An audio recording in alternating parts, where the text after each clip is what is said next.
નમસ્કાર, BS9 TV ન્યૂઝમાં આપનું સ્વાગત છે. હું છું આપની સાથે જાસ્મીન. તો જે રીતે પરસોત્તમભાઈ રૂપાલાના એક નિવેદનને લઈને ગુજરાતના રાજકારણમાં અને ખાસ કરીને રાજકોટમાં જે વિવાદનો વંટોળ સર્જાયો છે, ક્ષત્રિય સમાજની લાગણી દુભાઈ હોય તેવા નિવેદનને કારણે ખૂબ જ મોટા પ્રમાણમાં વિરોધ યથાવત છે. ગઈકાલની વાત કરીએ તો ગઈકાલે પરસોત્તમભાઈ રૂપાલાના પૂતળા દહન અનેક જગ્યાએ કરવામાં આવ્યા. રાજકોટમાં પણ પૂતળા દહન કરાયું કે જેને લઈને રાતના સમયે ક્ષત્રિય સમાજના જે ઘણા બધા લોકો છે, આગેવાનો છે, તેમની પોલીસે અટકાયત પણ કરી છે. તો આપણે વધુ વિગત જાણીએ ક્ષત્રિય સમાજના આગેવાન મહેશભાઈ રાજપૂત પાસેથી, જેઓ કોંગ્રેસના પણ કાર્યકર કહી શકે કે કોંગ્રેસના મહેશભાઈ રાજપૂત સાથે આપણે વાત કરશું. જી, સૌપ્રથમ સર આપનું સ્વાગત છે. જી નમસ્કાર.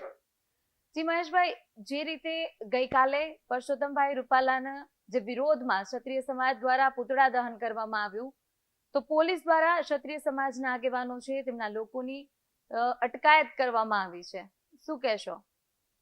પોલીસ દ્વારા જે અટકાયત કરવામાં આવી, ઓકે ચાલો કે ભાઈ પૂતળા દહન કર્યો, પોલીસ પોતાની ફરજ નિભાવવાની હોય અને નિભાવી છે, પણ ક્યાંક ને ક્યાંક પોલીસ અધિકારીઓ ઉપરથી પ્રેશર કરી ગવર્મેન્ટે અને એમની સામે જે કલમો લગાડવામાં આવી છે તે કલમો ખોટી લગાડવામાં આવી છે. આ તો એક આંદોલનને કેમ ડામી દેવું અને કેમ બીવરાવવા એ મુજબની છે. 120B લગાડવામાં આવી છે. એની અંદર રાયોટિંગ યાની કે જાહેરમાં હકીકતમાં કોઈ પણ અત્યાર સુધીના રાજકીય પૂતળા બન્યા હોય તો એની અંદર જાહેરનામાનો ગુનો દાખલ કરવામાં આવે, પણ એની અંદર 120B નાખવી, એની અંદર સરકારી મિલકતને નુકસાન પહોંચાડવી, એ કલમો નો આવે. કોઈ સરકારી બિલ્ડિંગને પાણાવાળી કોઈ રાજપૂતના દીકરાઓએ નથી કરી કે ના કોઈ સરકારી વાહનને નુકસાન કર્યું છે. એક જાહેરનામાના ભંગના બદલે 120B લગાડવી, પ્રોપર્ટી એક્ટ લગાડવી, એ આ સરકાર દ્વારા જો હુકમી અને જે રાજપૂત સમાજને ગાળો દીધા પછી પણ પાછો દબાવી કેમ આ આંદોલનને દબાવવું, એના પ્રયાસો આજે ભાજપ સરકાર દ્વારા ચાલી રહ્યા છે. જી, અગાઉ પણ જે રીતે જાણવા મળ્યું, અગાઉ પણ ઘણી વખત પૂતળા દહન થયા છે, પણ આ કલમો નથી લગાડવામાં આવી. ક્ષત્રિય સમાજનો જે આ વિરોધ છે તેને કંઈક ને કંઈક દબાવવામાં આવતો હોય તેવું પણ નિવેદન કે એવા અનેક આપણી સામે વાતો આવી છે, શું કહેશો તેને લઈને?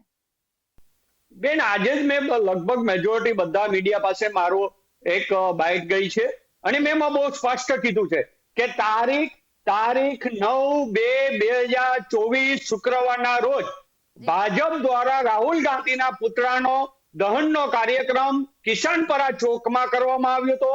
એના જાહેર મીડિયાના ફૂટેજ છે, પ્રેસની અંદર ફોટોગ્રાફ છે, પોલીસની હાજરી છે અને પુતળા દહન થયા, પણ આજની તારીખ સુધી એની સામે જાહેરનામાનો પણ ગુનો દાખલ કરવામાં નથી આવ્યો. તારીખ 12/2/2024 ના રોજ મેં લેખિત અરજી કરી છે કે આની અંદર શા માટે ગુનો દાખલ કરવામાં નથી આવ્યો. તો શું પોલીસ હવે કોઈ પણ વ્યક્તિ પુતળા દહન કરશે તો એની સામે કોઈ ગુનો દાખલ નહીં કરે ને? કે માત્ર આ ભાજપના પ્રમુખ, ભાજપના ધારાસભ્યો હાજર હતા એટલે એને જ ખાલી સેવા દેવાની હતી અને એના પુતળા દહન કરતા હોય ત્યારે કોઈ વિઘન ન આવે એટલા માટે પોલીસ પણ અહીંયા શાંતિથી ઉભા જોતી હતી.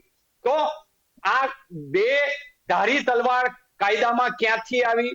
માત્ર રાજકોટની અત્યારે આપણે જોઈએ તો ગઈકાલે ઘણી જગ્યાએ પુતળા દહન થયા છે. ક્યાંય પરસોત્તમભાઈ રૂપાલાની નનામી પણ નીકળી હોય એવા પણ બનાવો ક્યાંક ને ક્યાંક મીડિયા દ્વારા જોવામાં આવ્યા, પણ હરેક જગ્યાએ જાહેરનામાના ભંગનો ગુનો દાખલ કરવામાં આવ્યો છે.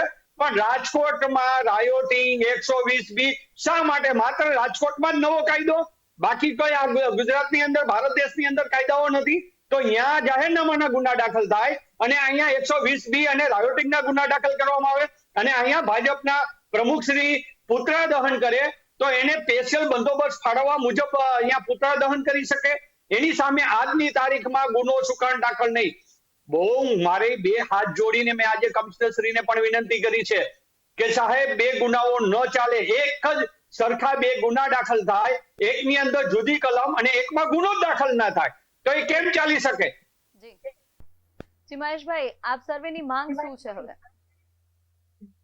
બહુ સ્પષ્ટ વાત છે, જે સમાજે નક્કી કર્યું છે, જે સમાજ બોલે છે કે પરસોત્તમભાઈ કોઈ સંજોગોમાં ઉમેદવાર તરીકે રાજકોટમાં નહીં, માફી ત્યારે જ કે પરસોત્તમભાઈ અહીંયાથી ઉમેદવારીમાંથી ખસી જાય અને રાજકોટનો ઉમેદવાર બીજો આવે, એવી સમાજની માંગણી છે. તો એ સમાજની માંગણી મુજબ ભાજપે ચાલવું પડશે. શ્રી મહેશભાઈ, અમારી સાથે જોડાયા બદલ ખૂબ ખૂબ આભાર. Thank you. તો આ હતા આપણી સાથે ક્ષત્રિય સમાજના આગેવાન અને કોંગ્રેસ પાર્ટીના મહેશભાઈ રાજપૂત, કે જેમને જે એક નિવેદનને લઈને ગુજરાત અને રાજકોટમાં જે વિરોધ યથાવત રહ્યો છે, પરસોત્તમભાઈ રૂપાલાના નિવેદન બાદ જે વિરોધના વંટોળ શરૂ થયા છે, તેને લઈને હજુ પણ ક્ષત્રિય સમાજમાં ભારોભાર રોષ જોવા મળી રહ્યો છે. સાથે જ જે રીતે ગઈકાલે પરસોત્તમભાઈ રૂપાલાનું અનેક જગ્યાએ પુતળા દહન કરવામાં આવ્યું ને રાજકોટમાં પણ થયું, પણ રાજકોટમાં જે કાયદાની કલમો છે તે પુતળા દહનથી વિરોધ જ લગાવવામાં આવી, જેને લઈને કોંગ્રેસના જે મહેશભાઈ રાજપૂત છે તેમના દ્વારા વિરોધ નોંધાવવામાં આવ્યો. અને જે રીતે હજુ પણ જ્યાં સુધી પરસોત્તમભાઈ રૂપાલાને રાજકોટની ટિકિટથી બરતરફ કરવામાં નહીં આવે ત્યાં સુધી વિરોધ યથાવત જ રહેશે તેવું જાણવા મળ્યું છે. એક નવા વિષય સાથે ફરીથી મળશું. જોતા રહો BS9 TV ન્યૂઝ. નમસ્કાર.